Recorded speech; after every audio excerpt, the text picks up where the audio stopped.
Kang Maksum, cerpen karya Kiai Haji Mustofa Bisri. Masya Allah, inna lillahi wa inna ilaihi roji'un. Tidak mungkin Kang Maksum.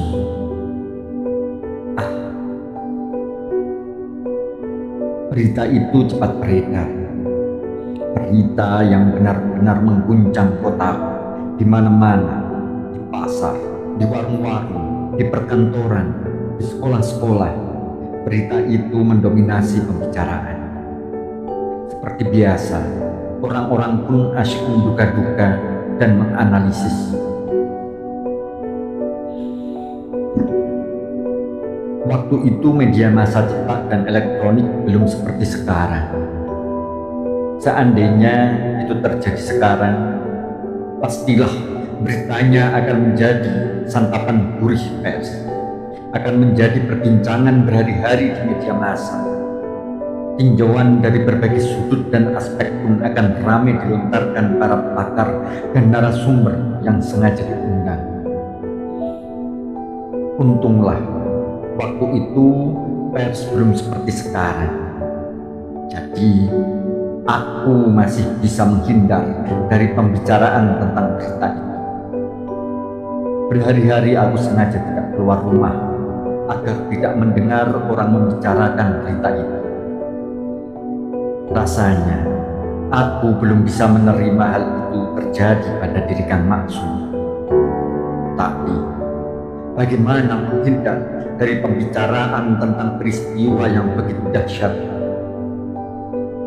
Tidak keluar rumah, pembicaraan peristiwa itu terus seperti menguntit dan meneror. Seisi rumah seperti tidak pernah bosan dengan topik itu. Akhirnya aku menyerah, menerima kenyataan dan meski sangat pahit, berusaha wajar mensikapi peristiwa yang mengguncang itu. Kang Maksum meninggal, itu saja sudah mengejutkan. Selama di pondok pesantren, aku belum pernah mendengar Kang Maksum sakit, meskipun sekedar pilek. Dia tipe orang yang begitu pengertian dan perhatian menjaga kesegaran badannya. Setiap pagi dan sore, pada saat mandi, Kang Maksum tidak hanya menimba dengan timba model singkot yang beratnya Masya Allah untuk dirinya sendiri. Dia sengaja juga mengisi kulah-kulah untuk kawan-kawan lain, terutama santri-santri kecil yang tak kuat menimba seperti aku.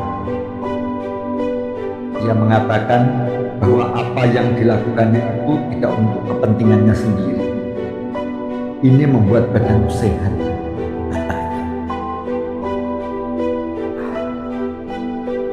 Kang Maksum, terbayang olehku wajah Kang Maksum yang ganteng, yang selalu bersih seperti baru saja mandi. Masih terngiang-ngiang bicaranya yang lembut dan suaranya yang merdu bila membaca ayat-ayat Al-Quran untuk membaca kasidah berjanji.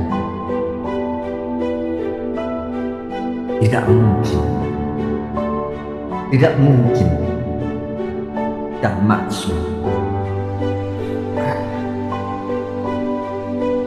Kang Maksumlah yang mengajariku qiraah, mengenalkanku pada nada-nada bayat, sikap, dan hijazi pesantren.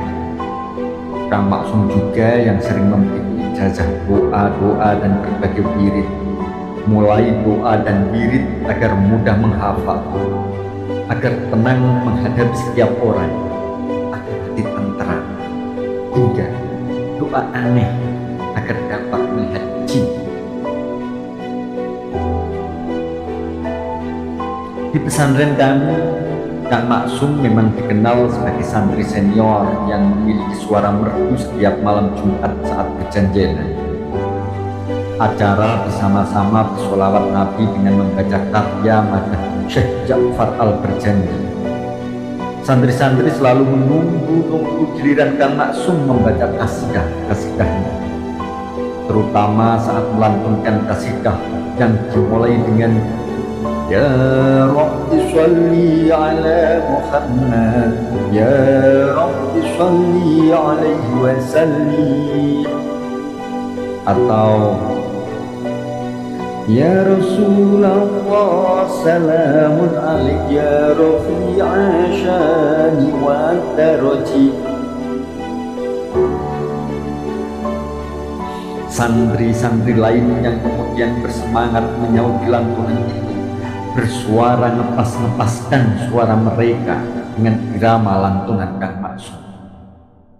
Tapi mana mungkin, di samping merdu, cengkok lagu Kang Maksum memang sulit untuk ditiru. Di samping seni suara, Kang Maksum juga dikenal sebagai pendekar silat yang lihai dan dikdaya. Konon, dia punya aji sekilan yang membuatnya terbentengi dari pukulan dan aji welut putih yang membuatnya sulit ditangkap. Setiap pesantren mengadakan perayaan seperti maulidan, khataman, dan ada atraksi pencak silat. Kang Maksum yang mandikan dan mengatur siapa-siapa yang tampil. Siapa-siapa yang tampil dan untuk silat keseimbangan, siapa yang tampil untuk melawan siapa. Biasanya di akhir pertunjukan, Kang Maksum sendiri yang tampil mendemonstrasikan kepiawaiannya. Itulah yang paling ditunggu-tunggu penonton. Dengan gerakan tubuhnya yang ringan, Kang Maksum meloncat ke arena panggung. Pertama-tama diperagakan kejedukannya dengan menghantamkan batu kali sebesar gentong atau pedang tajam punggungnya, yang sedikit pun tidak membuat goyah kuda-kudanya. Kemudian dengan gagah dan lincah, Kang Maksum tidak hanya memamerkan jurus-jurus istimewanya, tapi juga memainkan berbagai senjata tajam seperti pedang, tombak, dan trisula. Sebenarnya banyak santri yang ingin belajar silat dan kejadukan dari Kang Maksum, tapi kebanyakan tidak kuat melakukan gerakannya. Kalau misalnya hanya puasa seperti biasa, pasti banyak yang mampu. Ini tidak. Ada puasa mutih, puasa dengan berbuka nasi saja, tidak pakai lauk apapun, selama 7 hari atau 40 hari. Ada puasa ngeblek, puasa sehari semalam tanpa buka. Ada puasa pagi, tidak hanya puasa sehari semalam tanpa buka, tapi juga tanpa tidur. Bayangkan. Kang Maksum sendiri memang ahli tirakat. Sejak entah umur berapa, konon sejak kecil dia ngerowot. Bukan hanya puasa Daud, sehari puasa sehari buka, tapi Daud dengan berbuka hanya umbi-umbian atau bubur. Sudah ngerowot begitu, setiap buka, kadang-kadang juga setiap sahur, Kang Maksum makannya tidak lebih dari selapik cangkir.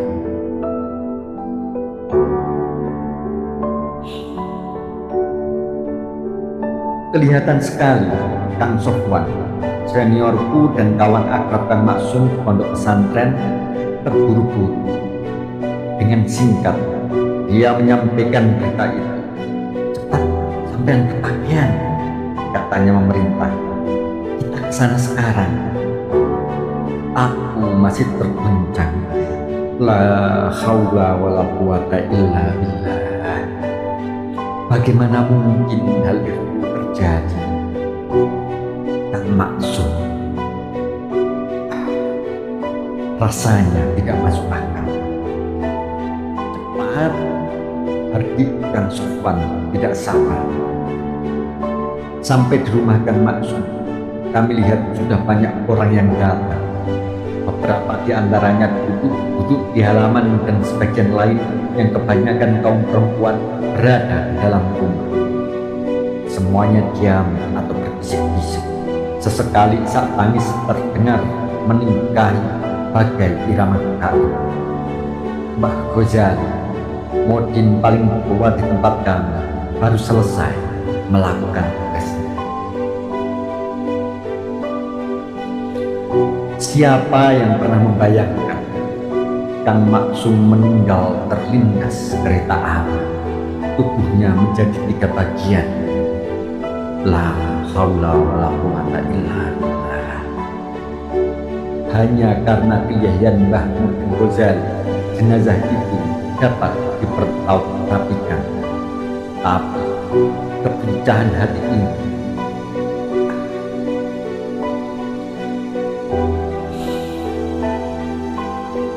berita itu cepat beredar. Berita yang benar-benar mengguncang kota. Di mana-mana, di pasar, di warung-warung, di perkantoran, di sekolah-sekolah, berita itu mendominasi pembicaraan. Seperti biasa, orang-orang pun asyik menduga-duga dan menganalisis. Waktu itu media massa cetak dan elektronik belum seperti sekarang. Seandainya itu terjadi sekarang, pastilah beritanya akan menjadi santapan bagi pers, akan menjadi perbincangan berhari-hari di media massa. Tinjauan dari berbagai sudut dan aspek pun akan ramai dilontarkan para pakar dan narasumber yang sengaja diundang. Untunglah waktu itu pers belum seperti sekarang. Jadi aku masih bisa menghindar dari pembicaraan tentang berita itu. Berhari-hari aku sengaja tidak keluar rumah agar tidak mendengar orang membicarakan berita itu. Rasanya aku belum bisa menerima hal itu terjadi pada diri Kang Maksum. Tapi bagaimana menghindar dari pembicaraan tentang peristiwa yang begitu dahsyat? Tidak keluar rumah pun, pembicaraan peristiwa itu terus seperti menguntit dan menteror. Seisi rumah seperti tidak pernah bosan dengan topik itu.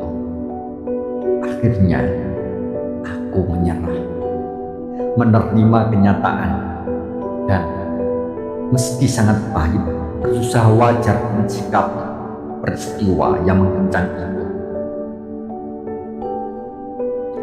Melihat tubuh Kang Maksum yang demikian, orang sulit mengatakan bahwa peristiwa tragis yang mentimpanya itu merupakan kecelakaan.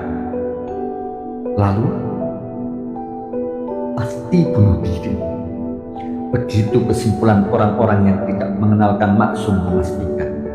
Namun bagi yang mengenalnya, seperti aku dan Kang Sofwan, bunuh diri adalah hal yang paling mustahil dilakukan oleh Kang Maksum.